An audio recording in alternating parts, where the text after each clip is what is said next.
Hello. In this video I'd like to go over setting up a darting environment at home, whether it be set up in the garage, the basement, a spare bedroom, a rec room, wherever. But I'd just like to go over a couple key points that I find beneficial in setting up an environment in my house. Something I've done in numerous places where I've lived, and I've kind of fine-tuned that system over the years, and I'd like to share some of my best practices that I've established through trial and error. First, I'd like to say I'm no expert. There's a lot of great darters out there and people that have great setups and systems, and I give them all credit. But what I'm going to show you today is how I've done things in my environment. I find that this works best for me. Just want to share the knowledge, and maybe some other people may get some benefit from this. So that said, I'd like to go over currently what I see a lot of times as far as darting environments. Dartboard will get set up in the basement so people can just throw darts at it, or the kids can play around on it. A lot of times you'll see that they're set up at the wrong height. They don't have a tow line, so people can just go and throw darts, and it's just more the fun of throwing as opposed to the actual game of darting or the sport of darting.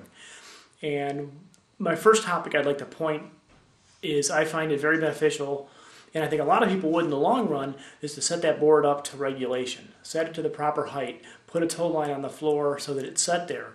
Whether it's used to just play around, the mechanics of throwing from point A to point B at certain heights and certain arches are, albeit it may not be a focus of the practice or of the play, it's a mechanic that gets learned through repetitive use.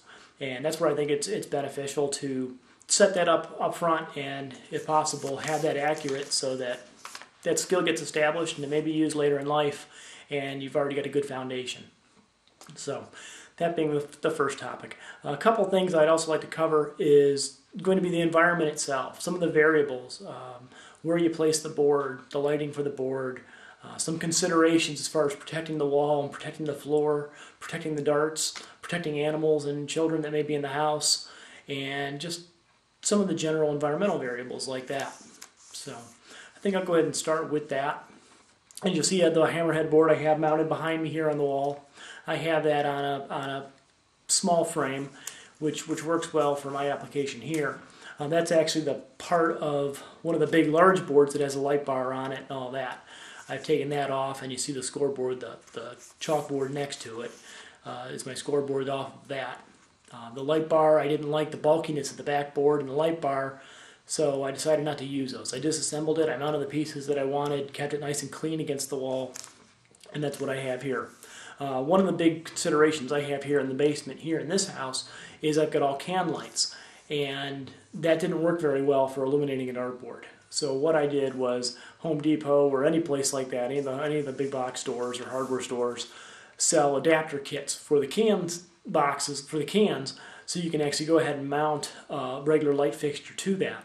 And that's what I've done here. Let me go ahead and zoom up here and show you that. You see here I have a three-way light mounted.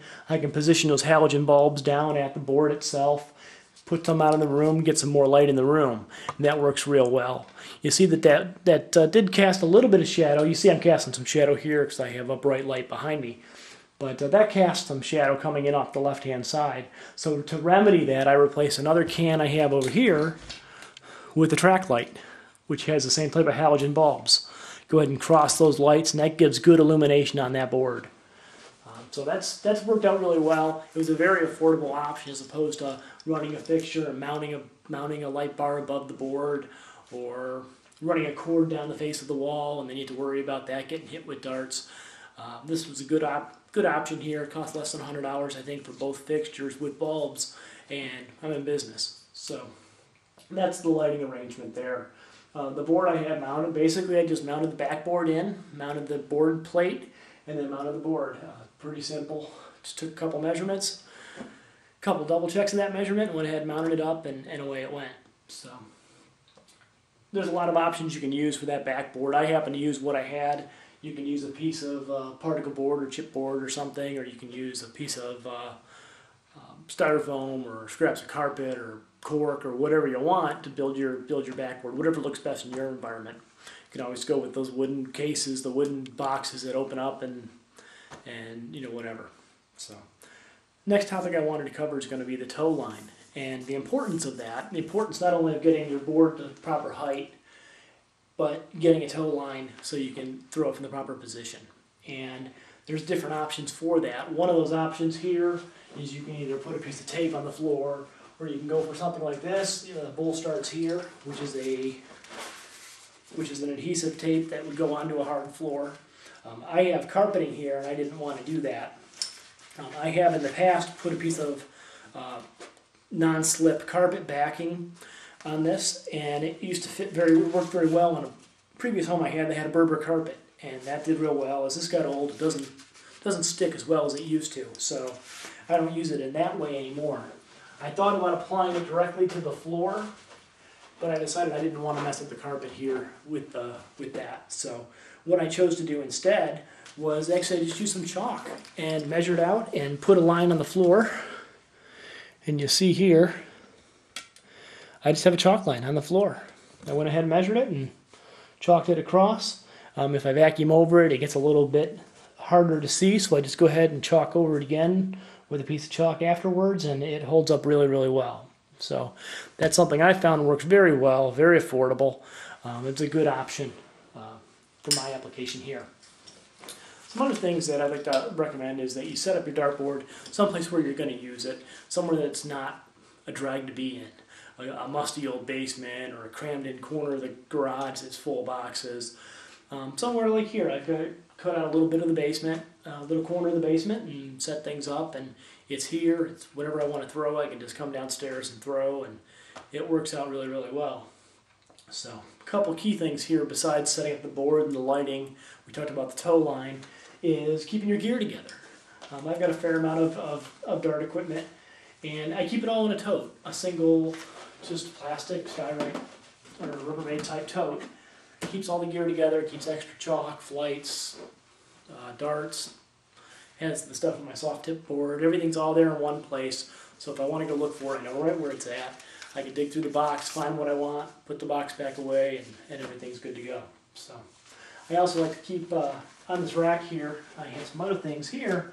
I've got some exercises that I do because I want to throw competitively again as I prepare for leagues and tournaments. I have some exercises that I do with some cards, and then I also like to keep a journal of my dart throwing. When I do dates of practices, I will go through and make notes of start and stop times, how many sets I throw of my exercises. If I throw some games, simulated games, I'll make notes on that and keep track of just general play, general feeling, areas of concentration for the exercise, and just keep a journal. And I found that to be very beneficial because a couple weeks in, or 2 or 3 weeks into the practices, it starts to get a bit monotonous, and I can go back and look through that journal and see the progress that I've made, see the areas where I've improved, see areas that I'd like to improve, and then I can kind of refocus and stay sharp on that. I found that works really, really well for me. I think that might work well for a lot of people. Instead of just going up and pounding numbers, pounding cricket numbers, and pounding out games, or 0-1 games. So, just a suggestion there. But that's all I really wanted to cover in today's video. Thanks for watching. If you have any questions, please leave comments, and I appreciate your time. Have a good day. Throw well.